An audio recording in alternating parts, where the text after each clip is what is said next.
Hello everyone and welcome back to the channel. In today's video, the three of us went on a great ride near the Illinois River. Typically, we try to keep our videos shorter, but the riding was so good and we wanted to showcase how different batteries drain at different power levels on a longer ride, and we felt that just letting the camera roll was probably the best way to convey how long these bikes last on a charge. The critical information that will change power usage between the bikes goes as follows. Grant's bike was at 4800 watts. It has a BAC 4000, 58 tooth sprocket, medium weight tires, and the stock battery at 32 amp hours. Grant is a heavier rider than both Riley and I at 200 pounds. Cole's bike, me, was on 11,000 watts. It has the BAC 4000, 64 tooth sprocket, 21 19-inch rims, front rear, and then it has heavy tires and a 48 amp hour E&B battery. I weigh 160 pounds. Riley's bike was also at 11,000 watts. It has a BAC 4000, 64 tooth sprocket, 21 19 rims, heavy tires. All the same there. However, he does have a slightly higher capacity battery at 52 amp hours, and with gear he was at 165 pounds on the ride. These batteries are both of our just prototype testing batteries for our company. We have 55 amp hour batteries on the way that we will be releasing for sale when they are ready. However, in the video we were testing a little bit lower capacity batteries than what will actually be coming to market with. The trails that we are riding in this video are private trails near Agnes, Oregon, which is technically a bit north of where the forest of Endor was filmed in Star Wars Episode 6. But in our last video that we posted from these trails, we had so many people saying it looked like the forest of Endor that we liked it and we're actually going to go with it. Geographically, it's actually quite similar to Northern California where it was filmed in the redwood forest. There's probably just a little bit less old growth redwoods where we're at, and it's still, a beautiful forest with great trails, though. And it's actually pretty similar to what Endor looks like. So, from where we started to the peak of the trail was just under about 3,000 feet of elevation change. So, please take that into consideration when watching. If you are riding on flat ground on the road, you will get a lot more distance out of your battery. Riding terrain and style also do matter quite a bit, so this is just a real world test on how things stack up. Where are you at battery wise? 88%. I'm at 86. 86. I'm at 59 degrees. Yeah, I'm at 70 C. Let's see what Grant's at. 72%, 76 degrees. Alrighty. Least battery and the warmest. You all ready? Yeah. You may be wondering why in the video Riley said 88% when on the text it says 90. Well, the answer to that is we found out after we had already ridden that Riley's high and low voltage settings were different than Grant and I's. So Riley's percentages don't map as ours were. I can't go back in time and change what we read off in the video when we were there, but I have corrected the percentages in all of the text, and this applies for the rest of the video. At the very end, we also take a look at the voltages, so you will be able to see that.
figure we should probably wait for Grant.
Oh man.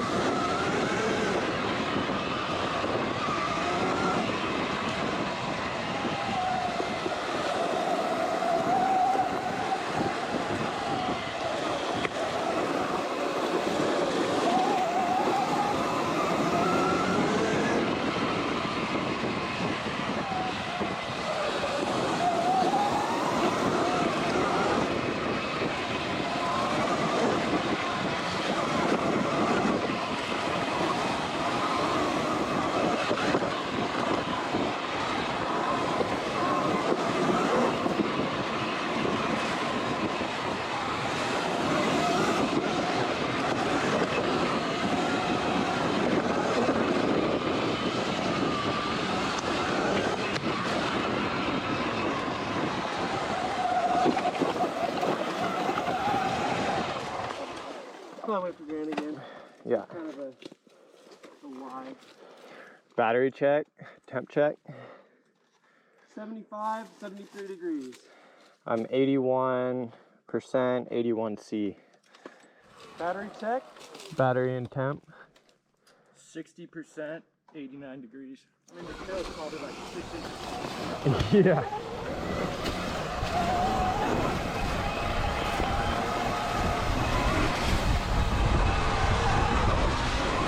A few moments later.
Man, the differences in terrain on this one trail is crazy. Oh.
Percent in temp. 67, 74 degrees. When you get airflow, it's not too bad. Oh, I'm down to 66 now. Oh, really? Yeah, and 87. Huh.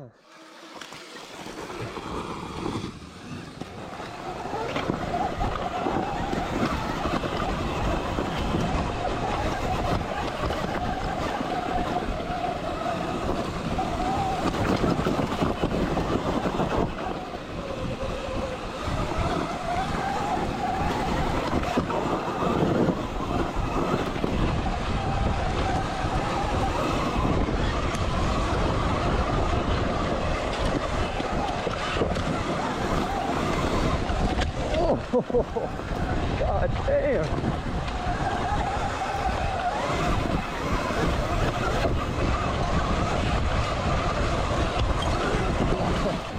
Blasted back in.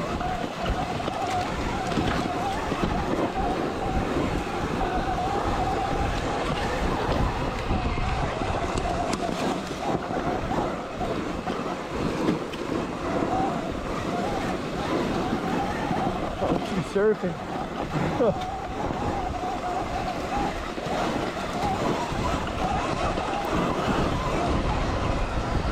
Woo. God damn. Oh, that's fun.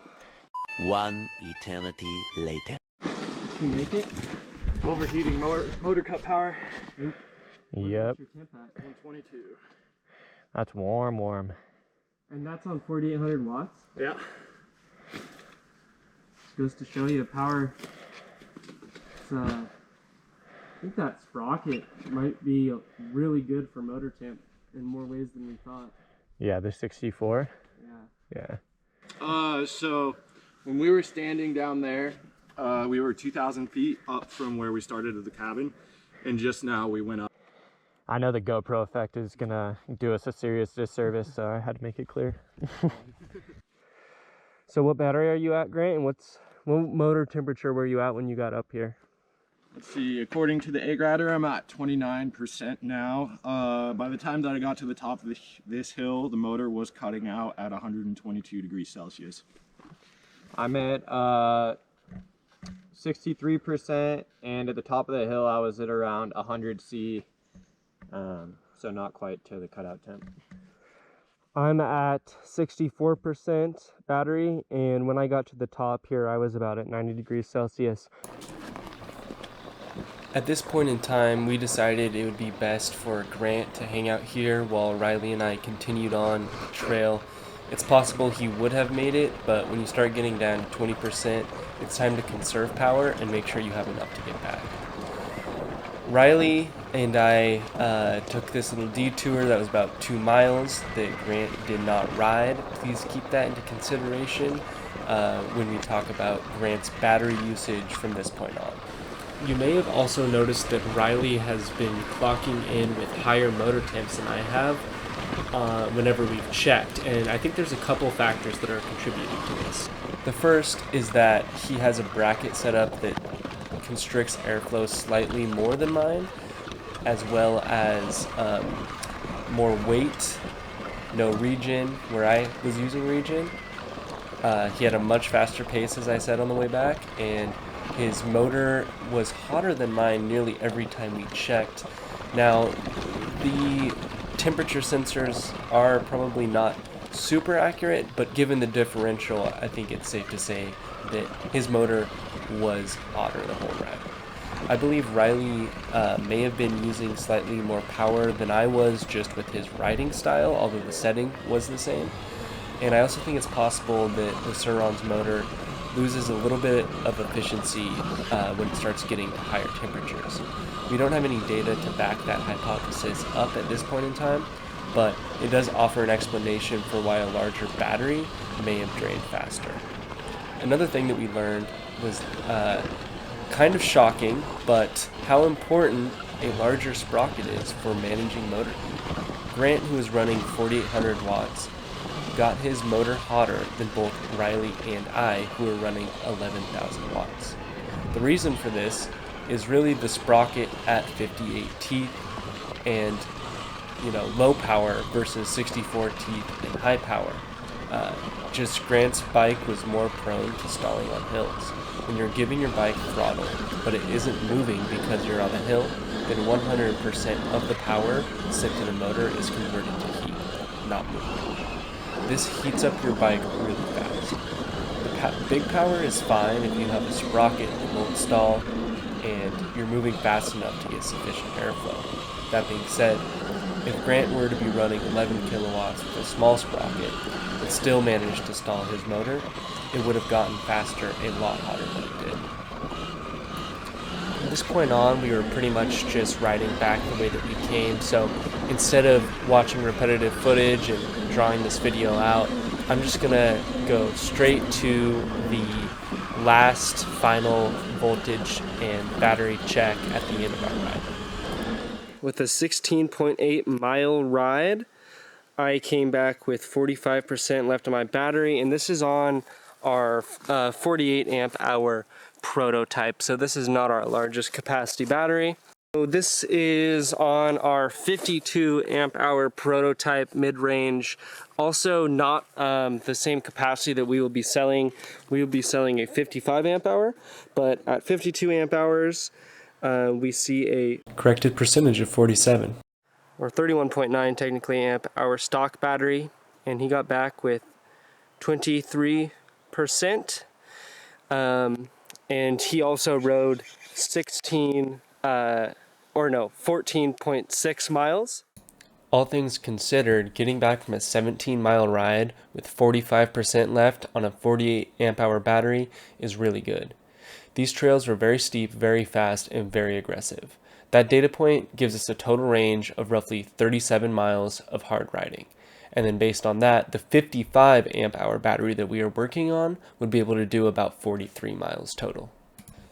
Thanks for watching the video, everybody. I hope you enjoyed it. If you did, please consider hitting that like button, as it helps us out a lot. And if you'd like to see more content like this in the future, please consider subscribing to the channel.